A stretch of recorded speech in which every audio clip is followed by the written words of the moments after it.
বাড়িতে পড়ে থাকা মেহগনি গাছের কাঠ দিয়ে তৈরি করে ফেলেছেন দুর্দান্ত একটা স্কুটি।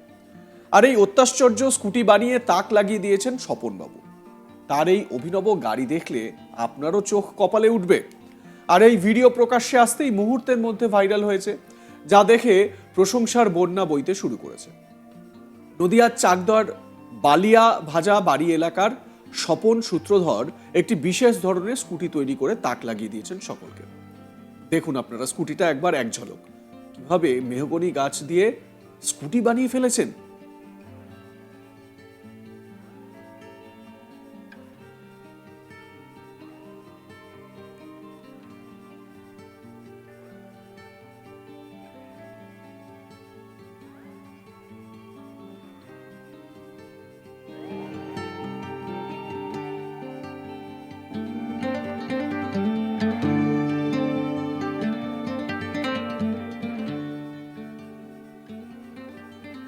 বাবার স্মৃতিকে অক্ষুণ্ণ রাখতে 2 দশক আগের স্কুটিকে নতুনভাবে রূপ দেন।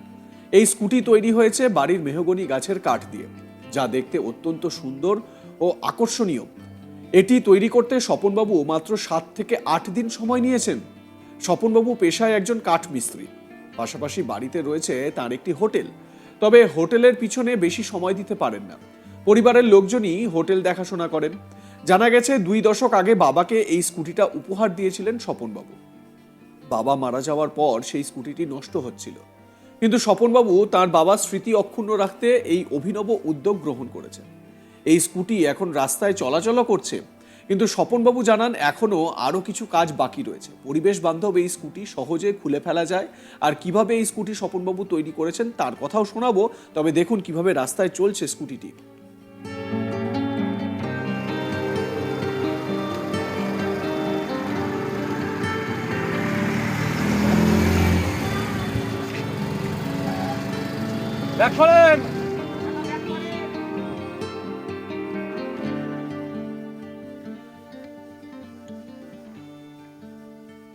কি সুন্দর না, শিল্পী মনের বহিঃপ্রকাশ এবং নিজের শিল্পকে এইভাবে রূপদান করলেন স্বপন সূত্রধর। এক কথায় সাবাস। শোনাবো স্বপন সূত্রধরের বক্তব্য। পেশায় কাঠমিস্ত্রির কাজ, কাঠের কাজ। আর কি কাজ করেন? আর এমনি কাজ করি, এই কাঠের কাজ করছি, জলের লাইনের কাজ করি, পাখা ফ্যান এসব ঠিকও করি। গাড়ি বড় বড় গাড়ি 10 চাকা 6 চাকা এই গাড়ির কাজও করি।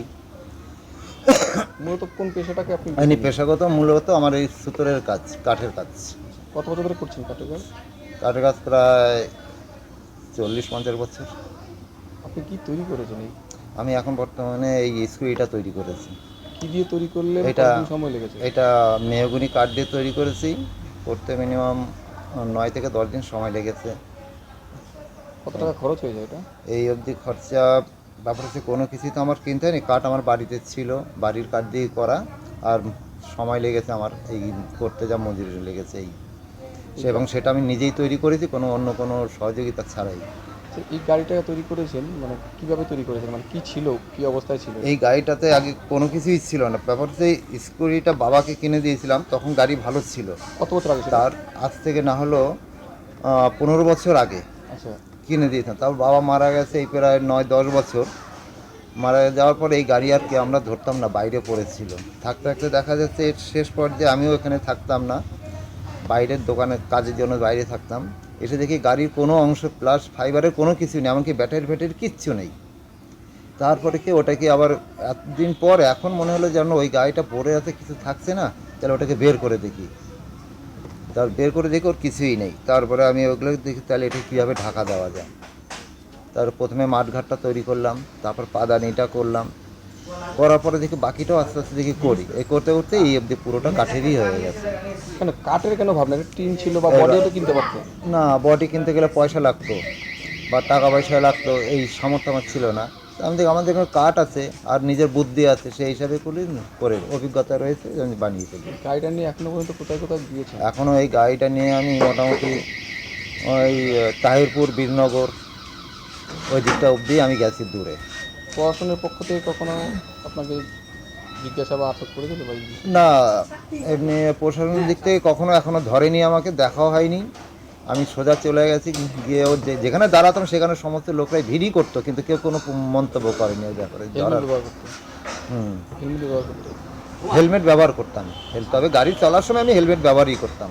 রাস্তায় বেরোলে হেলমেটটা আমি অনেকবার, আমার অন্য গাড়িতে আমি অ্যাক্সিডেন্ট করেছিলাম 6-7 বার, কিন্তু প্রত্যেকবার আমি হেলমেটের জন্য বেঁচে গেছি।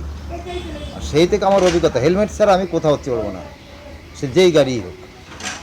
এইটা তৈরি করতে আপনি একাই তৈরি করেছেন, আপনার সঙ্গে কেউ না, সহযোগিতা? আমার সঙ্গে কেউ একটুকু হেল্প করেনি, আমি একাই করতাম। নিজের অভিজ্ঞতা নিজে করতেই হয় কি না হয়, আমাকে আগেও বলতাম না, যে যদি না হয় আগে দিয়ে বলবো কেন, বলিনি, নিজের মতো নিজে করি, নিজের অভিজ্ঞতা দিয়ে। হ্যাঁ, এই গাড়িটা চলে কি কি দিয়ে?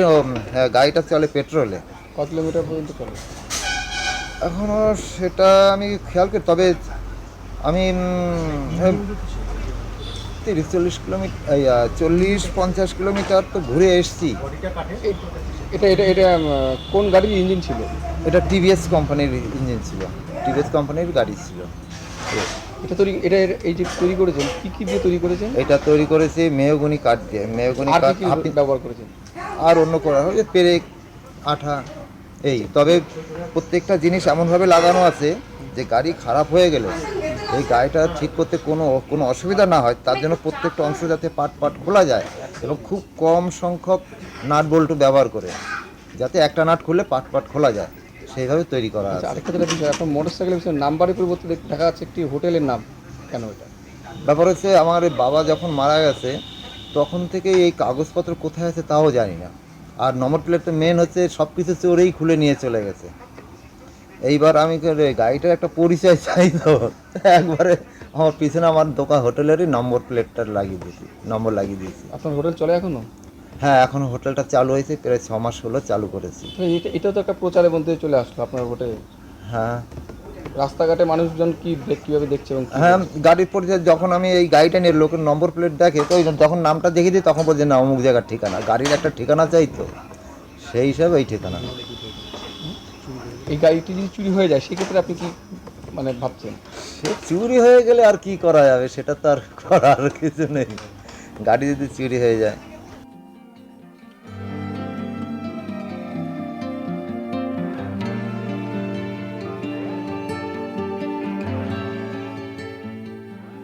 সত্যি এই শিল্প এক মহান শিল্প। নিজের বাবার স্মৃতিকে তিনি সবসময় নিজের কাছে রাখার জন্যই মেহগনি গাছের কাঠ দিয়ে বানিয়ে ফেললেন। কি সুন্দর একটি স্কুটি বলুন তো। স্বপনবাবুর এই সৃজনশীল উদ্যোগে সকলেই তাকে সাধুবাদ জানাচ্ছেন। এ বিষয়ে আপনারা কি বলবেন জানাতে থাকুন, দেখতে থাকুন আজ তাক বাংলা, সাবস্ক্রাইব করুন ইউটিউব চ্যানেল।